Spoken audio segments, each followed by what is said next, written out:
Namaku Farid dan sejak datang ke pesantren ini, 3 bulan lalu, aku belajar satu hal penting, ketika kata-kata tak aman, dia menjadi tempat berlindung. Terutama bagi orang-orang sepertiku yang menyimpan terlalu banyak tanya dalam dada, tapi tak tahu kemana harus mengutarakannya. Pertama kali ku melihat Rafa, aku pikir dia seperti mentari di pagi hari, terlalu terang dan menyilaukan untuk didekati. Namun begitu hangat cahayanya, sampai membuat semua orang ingin selalu di dekatnya. Saat itu ia adalah santri senior. Dia santri yang populer. Dia dihormati oleh adik kelasnya, dibanggakan oleh para ustadz, dan tutur bahasanya yang lebah lembut serta ramah senyum ke siapa saja, membuatnya jadi semakin menonjol dibanding dengan santri lainnya. Semenjak kedatanganku ke tempat ini, hampir setiap malam, ketika semua santri yang lain sudah terlelap, aku sering melihat siluetnya duduk sendirian di serambi, menatap langit yang gelap, seolah mencari jawaban di antara bintang-bintang yang tertutup kumpulan awan kelabu.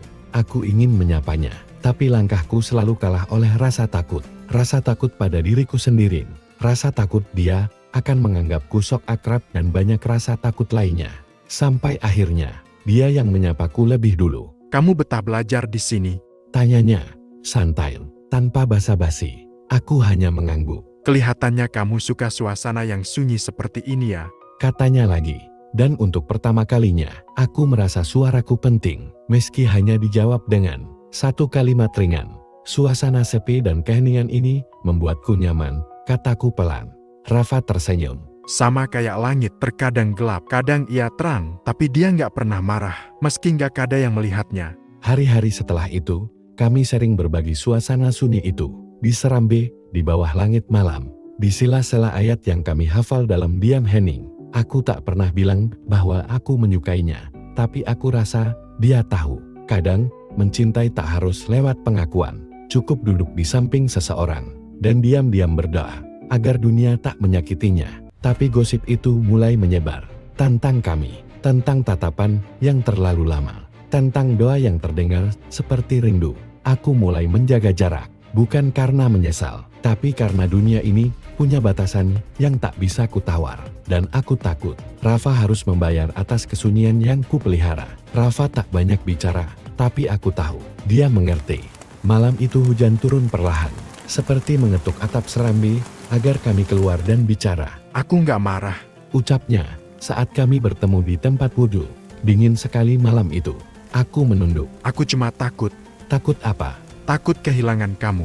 Kalimat lainnya tidak pernah keluar dari mulutku, tapi aku yakin dia mendengarnya, entah dari tatapanku, atau dari hujan yang ikut bicara.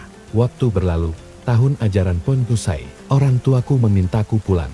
Katanya, cukup sudah tinggal di gunung. Sekolah negeri menantiku di kota. Hari terakhir di pesantren, aku menemukan secari kertas terselip di kitab tafsirku. Tulisan tangannya jelas. Farid, aku tahu kamu gak akan pernah bilang apa-apa, tapi aku tetap dengar.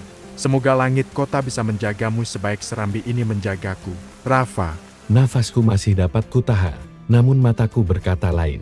Menetes air mata itu mengalir di pipiku. Beberapa tahun kemudian, aku kembali ke pesantren.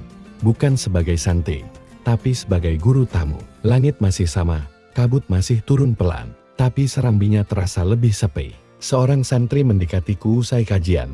Ustadz tahu nggak, kamar itu dulu katanya ditempati santri paling hebat. Namanya Kak Rafa. Aku menoleh cepat. Sekarang dia di mana? Santri itu menunduk pelan.